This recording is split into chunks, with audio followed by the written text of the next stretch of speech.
للمتقين والصلاة والسلام على سيد المرسلين سيدنا ونبينا ومولانا محمد وعلى آله وأصحابه أجمعين. أما بعد، فقد قال الله تعالى في كلامه المجيد: أعوذ بالله من الشيطان الرجيم، بسم الله الرحمن الرحيم، واعتصموا بحبل الله جميعا ولا تفرقوا واذكروا نعمة الله عليكم إذ كنتم أعداء فألف بين قلوبكم فأصبحتم بنعمته إخوانا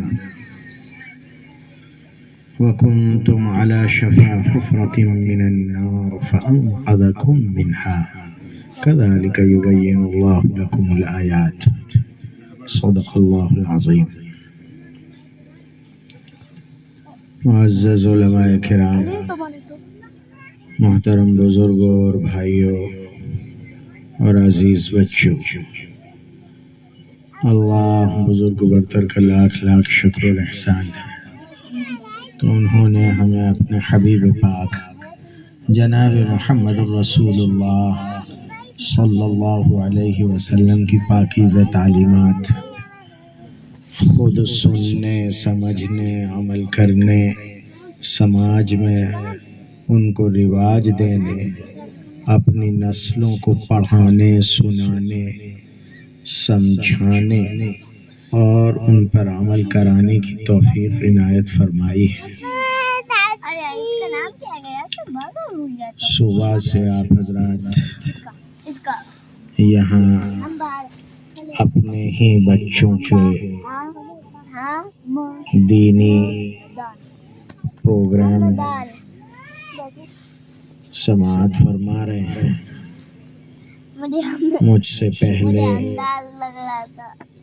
علماء کرام کے بہت ہی قیمتی اور ایمان افروز بیان بھی آپ حضرات نے سنے ہیں۔ غالباً ظہر کی اذان یہاں 1:45 بجے ہوگی یا آدھا گھنٹہ ہے۔ سب کو جھیلا ہے تو تھوڑا سا ہمیں بھی جھیل لینا۔ 3 باتیں آپ حضرات سے عرض کرنی ہیں۔ سب سے پہلی بات یہ ہے،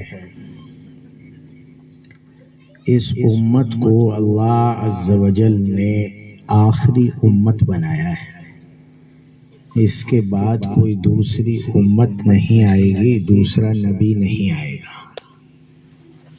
اس لیے جو کچھ رسول اکرم صلی اللہ علیہ وسلم نے اس انسانیت کو اللہ سے لے کر پہنچایا ہے، جس کو ہم اسلام کہتے ہیں، جس کو ہم شریعت محمدی کہتے ہیں،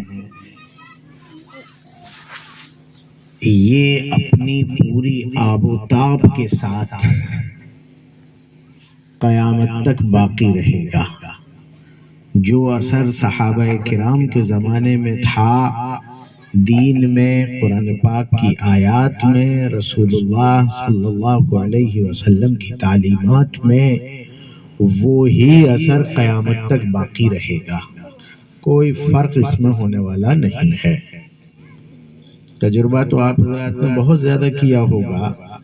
کوئی شرابی تھا، اس کو پکڑ کر کہیں جماعت والے لے گئے، کچھ احادیث سنائی، مسجد میں بٹھایا، واپس آیا، نیک ہو گیا، تہجد گزار ہو گیا۔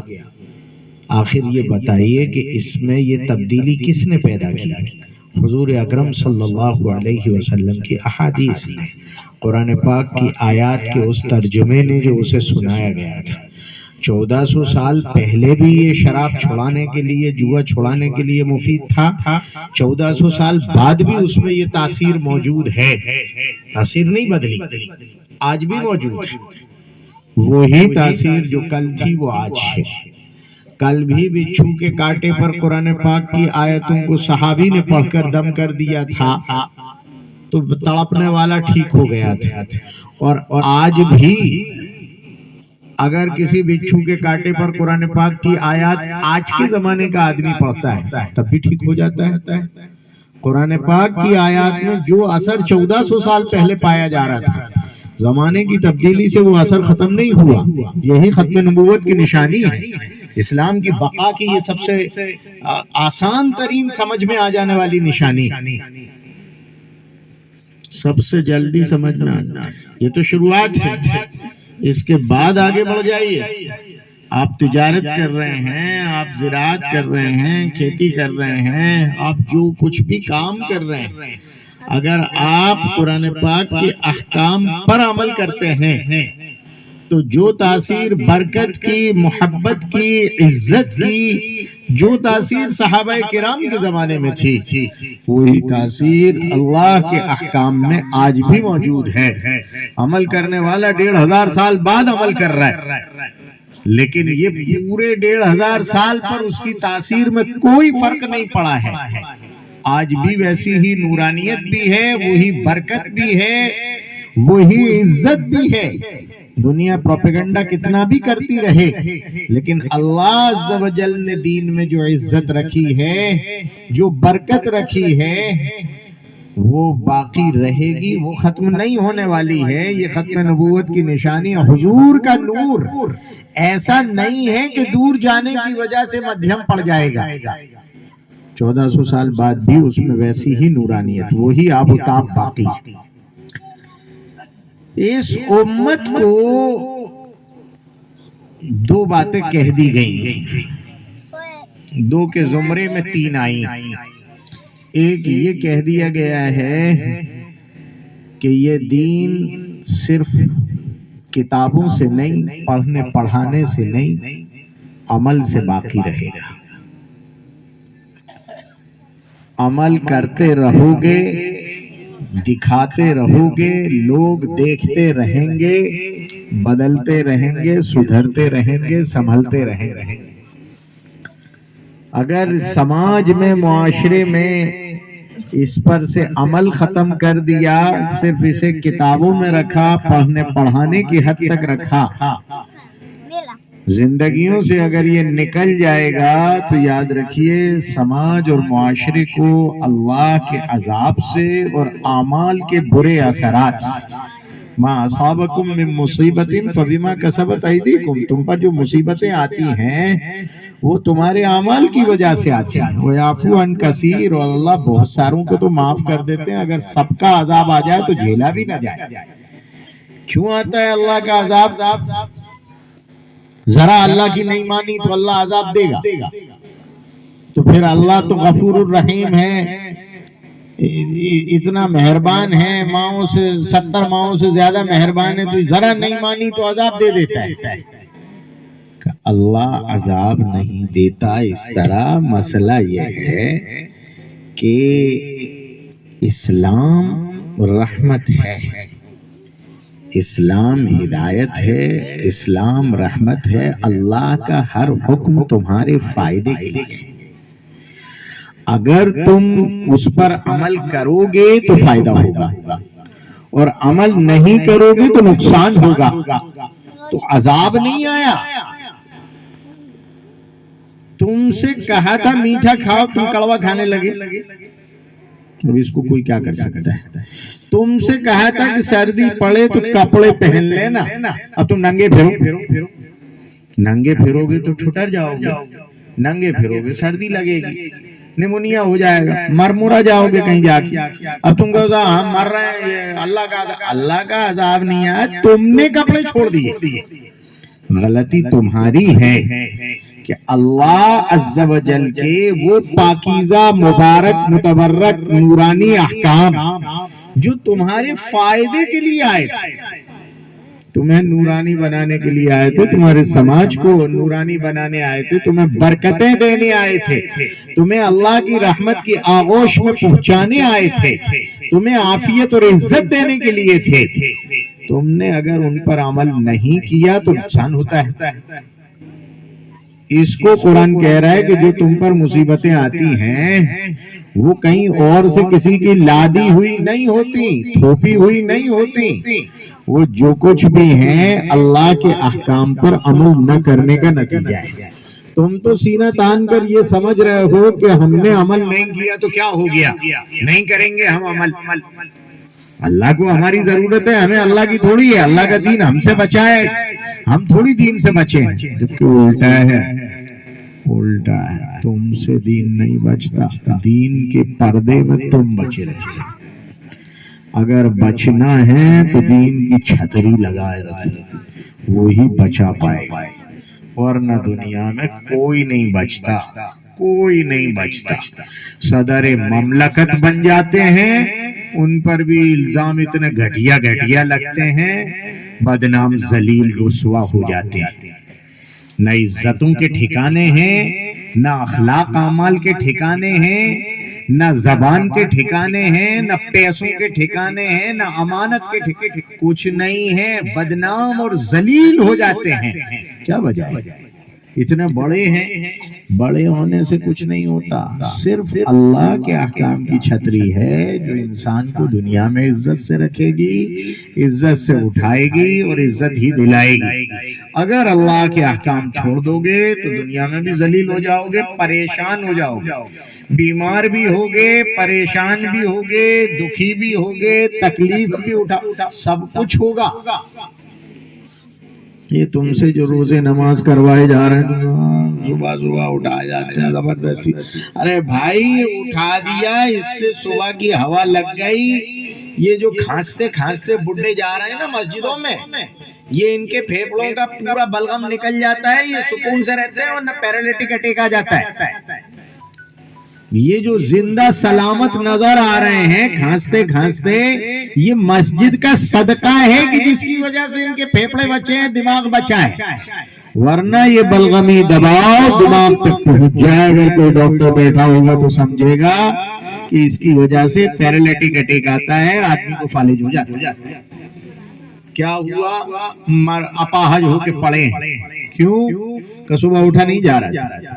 تو یہ تمہارے فائدے کے لیے ہے، جو غسل دیا ہے، جو وضو دیا ہے، جو نماز دی ہے، جو صبح اٹھنا دیا ہے، جو حرام و حلال کی پاسداری دی ہے، کتے گدھے کھانے سے منع کر دیا ہے، سانپ بچھو کینکڑے اور میڈک کھانے سے روک دیا ہے، اور تمہیں پاکیزہ اور حلال غذائیں دی ہیں۔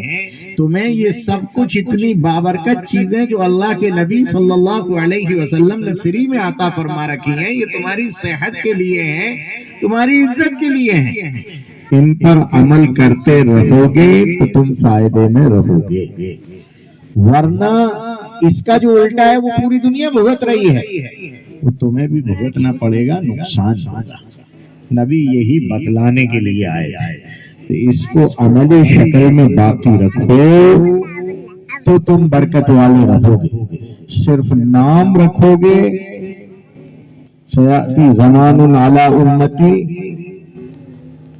لا يبقى من الاسلام الا اسمه ولا من القرآن الا رسمه۔ ایک زمانہ آ جائے گا کہ صرف مسلمانوں کے پاس فقط نام رہ جائے گا، نام کے مسلمان ہوں گے، ناچنا کودنا وہی کرتے ہوں گے جو دوسرے کر رہے ہیں، وہی بیاج، وہی حلال حرام کی تمیز کے بغیر کام، وہی زبان، وہی لڑائی اور جھگڑا اور فساد، وہی سب کریں گے جو دوسرے کر رہے ہیں۔ تو پھر وہ اگر چاہیں کہ انہیں برکت مل جائے، برکت کہاں سے آئے؟ برکت کہاں سے آئے؟ برکت ہے اللہ کے احکام میں، برکت ہے محمد الرسول اللہ صلی اللہ علیہ وسلم کی اتباع میں۔ دنیا پریشان پھرتی رہے، اس طرح یہ دیکھو، یہ باہر دھوپ میں کچھ لوگ بیٹھے ہیں، کچھ لوگ سایہ میں بیٹھے ہیں۔ دھوپ والوں کو اب دھوپ لگنے لگی ہے بیچاروں کو تیز، اندر جگہ نہیں ہے ورنہ وہ بھی آ جاتے۔ یہ جو نیچے اندر بیٹھے ہیں یہ سکون میں ہیں، جو باہر بیٹھے ہیں یہ پریشان ہیں۔ جو لوگ رسول اللہ صلی اللہ علیہ وسلم کی چھتری کے نیچے ہیں یہ آرام سے، جو باہر ہیں ان کے کلیجے سے پوچھو۔ ہمیں قدر اس لیے نہیں ہو پاتی ہے کہ ہم بچپن سے پلتے ہی ہیں اسلام کے سائے میں، تو بہت ساری نعمتیں جو ہمیں فری میں ملی ہیں ہم نے ان کا اپوزٹ دیکھا ہی نہیں ہے، اس لیے ہمیں پتہ نہیں لگتا کہ اللہ کے نبی صلی اللہ علیہ وسلم نے کتنے انعامات ہم پر فرمائے۔ ایک تو یہ فرما دیا ہے کہ دیکھو عمل سے باقی رہو گے، عمل نہیں کرو گے تو یہ نورانیت اور برکتوں کی امید مت رکھنا، صرف دعا کرتے رہو اللہ میاں خوب ساری نورانیت دے دے، قائم ہے پیالہ تو لا، نورانیت تو پیالے میں آئے گی، وہ پیالہ کا تمہارا عمل صالح ہے، عمل صالح کے نتیجے کو نورانیت اور برکت کہتے ہیں، یاد رکھنا، عمل صالح کے نیک عمل کے نتیجے کو جو اللہ کی طرف سے ملتا ہے اس کو کہتے ہیں نورانیت اور برکت۔ ہر آدمی برکت مانگتا ہے نیک عمل کے بغیر، تو بغیر نیک عمل کے برکت اترے گی کس چیز پر؟ بہت بڑا سوال ہے۔ رسول اکرم صلی اللہ علیہ وسلم نے ہمیں عمل کا پیالہ دیا ہے اور پھر دعا کرنا سکھلایا ہے کہ اب مانگو کہ اللہ اس عمل میں نورانیت عطا فرما دے، اب اس عمل میں برکت عطا فرما دے، ایک چیز۔ دوسری چیز یہ ہے کہ ہم سے یہ کہا گیا ہے کہ اسلام باقی رہے گا ہمیشہ، یہ ہمارا اللہ عز و جل کا عہد ہے ہمارے نام، اسلام آ گیا ہے یہ جانے والا نہیں، یہ تو باقی رہے گا، ختم نہیں، اور اللہ جس کو باقی رکھتا ہے اسے دنیا کی کوئی طاقت ختم کر بھی نہیں سکتی، کتنا ہی مٹاؤ، کیسی ہی دھوپ پڑے، کیسی ہی گرمی پڑے، کتنی ہی تیز ہوائیں چلیں، کچھ بھی ہو یہ نہیں مٹتا۔ دیکھا ہوگا آپ حضرات تو زمینوں والے ہیں، جب گرمی پڑتی ہے یہ سب زمینیں چٹیل میدان بن جاتی ہیں، جانور پھر رہے ہیں، انسان پھر رہے ہیں، گاڑیاں دوڑ رہی ہیں، ان پر زمین میں کچھ بھی نظر نہیں آتا، مٹی اڑتی ہے، دھول اڑتی ہے، اتنی پوری گرمی، بارش ہوتی ہے، دوسرے ہی دن سے یہ جڑی بوٹیاں اور خضرا و گھاس اگنا شروع ہو جاتی، اس کا بیج کہاں اسٹور کر کے رکھا تھا اللہ نے؟ کہاں سے آیا یہ؟ اتنا ہم نے روندا ہے زمین کو، اتنی گاڑیاں اس پر چلی ہیں، اتنے جانور پھرے ہیں، پھر آخر یہ بیج چھپا کہاں تھا؟ جو خدا تمہاری پوری طاقت لگا دینے کے باوجود اس بیج کو مٹنے نہیں دیتا، وہ خدا اپنے محبوب جناب محمد الرسول اللہ صلی اللہ علیہ وسلم کی طرف سے دیے گئے اس آخری دین کو مٹنے نہیں دے گا، دین تو باقی رہے گا۔ کہاں رہے گا، کس قوم میں رہے گا، اس کا کوئی وعدہ نہیں ہے، کبھی ادھر تو کبھی ادھر، یہاں تو مثل خورشید جیتے ہیں، ادھر ڈوبے ادھر اچھلے، ادھر ڈوبے ادھر اچھلے، کب کہاں ہو، کبھی بخارا و سمرقند میں تھے، کبھی افغانستان میں تھے، تو کبھی ہندوستان میں تھے، کبھی ایران میں تھے، کبھی عراق میں تھے، کبھی نہ معلوم کہاں کہاں مراکز رہے، کب کون سی قوم اٹھ جائے گی کچھ نہیں کہہ سکتے۔ اب اگر ہم یہ چاہتے ہیں کہ دین ہمارے یہاں باقی رہے، یہ بہت بڑی نعمت ہے، تو پھر اس نئی نسل کو پڑھانا بھی ہوگا، سدھانا بھی ہوگا، سکھانا بھی ہوگا، ان کی تربیت بھی کرنی ہوگی، تعلیم بھی کرنی ہوگی، انہیں بچپن سے جناب محمد الرسول اللہ صلی اللہ علیہ وسلم کا عاشق اور دیوانہ بنانا ہوگا، حضور کی سنتیں، حضور کے دیے ہوئے آداب، حضور کے فرامین، حضور اکرم صلی اللہ علیہ وسلم کی ہدایات ان کو یاد کرانی ہوں گی، ابھی سے ان کے دل و دماغ میں بسا دینی ہوں گی۔ اگر یہ ابھی سے دماغ میں بیٹھ گیا تو پھر دنیا چاہے جتنی دشمنی کی آندھیں زمانے بھر سے چلتی رہے دنیا میں، ان کے سینوں سے کوئی ایمان نہیں چھین پائے گا۔ یہ مکاتب اس لیے قائم ہوتے ہیں، یہ جو علماء بیچارے مکاتب چلاتے ہیں، مسجدوں میں بیٹھے ہیں، کہیں مدرسوں میں بیٹھے ہیں، بچوں کو لیے جمع کر کے بیٹھے ہیں، پڑھا رہے ہیں، محنت کر رہے ہیں، آپ حضرات کو بلاتے ہیں اور بلا کر یہاں جلسے کرتے ہیں، آپ ہی کے بچوں کی زبان سے سنواتے ہیں، آپ کے پاس جاتے ہیں۔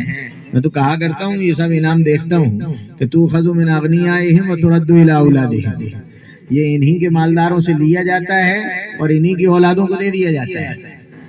یہ اگر یہ علماء اگر مونگ پھلی بیچیں تو اس سے زیادہ کما سکتے ہیں، جب لوگ چائے بیچ کر دلی پہنچ سکتے ہیں تو ہم نمک بیچ کر کیا نہیں کر سکتے؟ ظاہر دنیا کے دوسرے دھندے بہت سے ہیں جو کر کے مال کمایا جا سکتا ہے، لیکن یہ محمد الرسول اللہ صلی اللہ علیہ وسلم کے دین کے سچے وارث یہ سارے شوق ہٹا کر، سب طرف سے ہٹ کٹ کر، وَلَكِنْ كُونُوا رَبَّانِيِّينَ بِمَا كُنْتُمْ تُعَلِّمُونَ الْكِتَابَ وَبِمَا كُنْتُمْ تَدْرُسُونَ، یہ ربانی بنتے ہیں کہ ہماری پہچان یہ ہے کہ ہم اللہ کے دین والے، کوئی چائے والا ہے، کوئی دودھ والا ہے، کوئی دکان والا ہے، کوئی تیل والا ہے، کوئی کرانے والا ہے، کوئی کپڑے والا ہے، یہ سب والے پوری بستی میں پائے جاتے ہیں، ہم اللہ کے دین والے ہیں، ہماری اسی کی دکان ہے، اسی کی دکان ہے ہماری، اور یہ سب ہمارے گاہک، ان کو بلانا، ان کو سمجھانا، بٹھانا، یہ تو آج تم نے بھیج دیے یہ جیکٹیں پہنا کے، روزانہ یہ ایسے تھوڑی آتے ہیں، ہمیں پتہ ہے، ہم پڑھا رہے ہیں، گھر والوں کے دلوں میں کتنی قدر اور عزت ہے ہمیں معلوم ہے، ہم مکاتب چلاتے ہیں، کتنے استادوں سے کہہ دو کہ تمہیں نکال دیں گے اگر تم بچے نہیں لاتے، وہ کہتے ہیں مولانا کل نکال رہے ہو تو ابھی آج نکال دو، ماں باپ بھیج ہی نہیں رہے تو ہم کیا کریں؟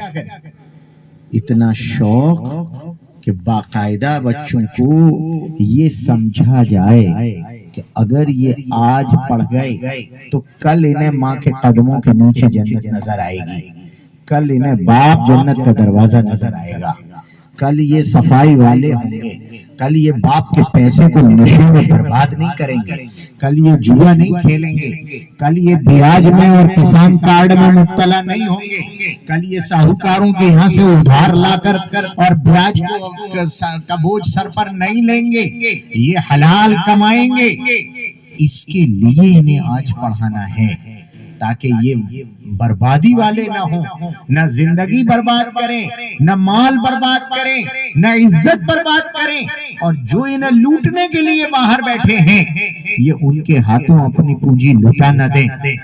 اس کے لیے جناب محمد الرسول اللہ صلی اللہ علیہ وسلم ہی کی تعلیمات ہیں جو ہمیں سرکشا پردان کرتی ہیں، تو ہم حضور کی ان تعلیمات کو ان نسلوں تک پہنچانے کی کوشش کریں گے تو ہمارے علاقوں میں بچے گا، شمع ہدایت کا نور باقی رہے گا، رسول اکرم صلی اللہ علیہ وسلم کی برکات اور حضور کی توجہات باقی رہیں گی۔ جب یہ معصوم بچے حضور کی احادیث کو، حضور کی دی ہوئی دعاؤں کو پڑھتے ہیں اور یاد کرتے ہیں تو وہاں روح نبوی کو ثواب پہنچتا ہے، جب یہ ثواب پہنچایا جاتا ہے تو رسول اکرم صلی اللہ علیہ وسلم کی دعا اور توجہ نصیب ہوتی ہے، یہ ان کو بھی ملتی ہے، ان کے ماں باپ کو بھی ملتی ہے، ان کے استادوں کو بھی ملتی ہے، اور اس برکت سے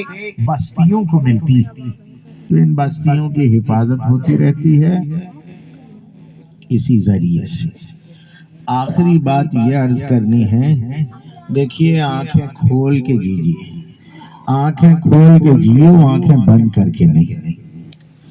مسلمان اس کو کہتے ہیں جس کی آنکھیں کھلی ہوں، اور اتنی کھلی ہوں، اتنی کھلی ہوں، اتنی کھلی ہوں کہ اسے یہاں بیٹھے اپنی قبر بھی نظر آتی ہے، اپنا حشر بھی نظر آتا ہے، جنت اور جہنم نظر آتی ہے، دہتی ہوئی جہنم بھی نظر آتی ہے، رسول اکرم صلی اللہ علیہ وسلم کی ذات بابرکات بھی نظر آتی ہے، اسے سب کچھ نظر آتا ہے، اتنے دور کا، اتنی آنکھیں کھلی رہتی ہیں۔ آنکھیں بند کر کے رہنے والے کو دنیا میں حضور کا امتی نہیں کہہ سکتے۔ حضور نے تو اس کو اپنے ساتھ ملا کر اپنی نسبت دے کر بیدار کیا ہے۔ تو جینا ہے تو آنکھیں کھول کر جیو، قانونی پاسداریوں کے ساتھ جیو، اور اب جب دنیا میں دھتکارے جا رہے ہو، کنارے لگائے جا رہے ہو، لوگ دوسروں کی نقل کرنے کی وجہ سے اور ایمان اور اسلامی احکام کو چھوڑ دینے کی وجہ سے حقارت سے دیکھنے لگے ہیں، کوئی تمہیں عزت دینے کو اب تیار نہیں ہے، ان حالات میں اپنے آپ کو سنگٹھت کرو. ان حالات میں قرآن کہہ رہا ہے وَاعْتَصِمُوا بِحَبْلِ اللَّهِ جَمِيعًا وَلَا تَفَرَّقُوا. اس وقت میں اللہ کے دین کی رسی کو مضبوطی سے سب اکٹھے ہو کر پکڑو. چھوٹی چھوٹی چیزوں کی وجہ سے اپنے آپ کو دشمنیوں میں تبدیل مت کرو. یہ وقت آپسی انتشار کا نہیں ہے، یہ وقت اتحاد کا ہے، اور اتحاد صرف اور صرف اللہ کے احکام میں عمل کرنے سے بنتا ہے. نماز پڑھتے ہو اکٹھے ہو کر، ایک آدمی سب کو بلاتا ہے، اذان دیتا ہے، سب کو اکٹھا کر کے بلاتا ہے. جمعے میں سب کو، عید میں سب کو اکٹھا کرتا ہے. نہ کوئی چھوٹا رہتا نہ بڑا رہتا. اللہ کے احکام میں سب اکٹھے ہو جاؤ، اکٹھے رہو، ایک دوسرے کا تعاون کرو. ابھی میں بیٹھا تھا، مولانا سے پوچھ رہا تھا، میں نے کہا یہاں سب کسان ہیں تو ضرور کریڈٹ کارڈ سے کام کرتے ہوں گے. ضرور کرتے ہوں گے.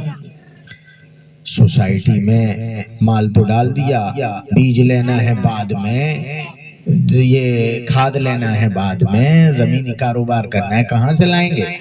کسان کارڈ سے. کیونکہ گورنمنٹ سہولتاً کارڈ دے دیتی ہے. اگرچہ بینک بیاج لیتا ہے، اس میں گورنمنٹ کا کچھ بھی نہیں ہے، بینک بیاج لیتا ہے. تو آپ کیا کر رہے ہیں کہ بیاجی کاروبار کر رہے ہیں. اس کا نتیجہ کیا ہوتا ہے کہ اللہ کی رحمتیں ہٹ جاتی ہیں، برکتیں نہیں اترتی ہیں، عذاب اترتا ہے. تو اتنی پیداوار تو ہو رہی ہے لیکن گھر میں خاک اڑ رہی ہے، محبتوں کے جنازے نکل گئے ہیں، آپسی نفرتیں ہیں. پہلے اتنا تھوڑا سا ہوتا تھا لیکن پھر بھی اصلی گھی کھا لیتے تھے. برکتیں تھیں، صحتیں تھیں، محبتیں تھیں، اور مہمان آ جاتا تھا تو خوشی ہوتی تھی. آج اتنا ہے لیکن آپسی نفرتیں ہیں، صحتیں بھی نہیں ہیں، آپس میں محبتیں بھی نہیں ہیں، اور دوسرا کوئی آ جائے تو بوجھ نظر آتا ہے. یہ ہوا کیا ہے کہ یہ بیاج کی نحوست ہے، یہ بیاج کی نحوست ہے. شہروں میں الگ آئی ہے، دیہاتوں میں الگ آئی.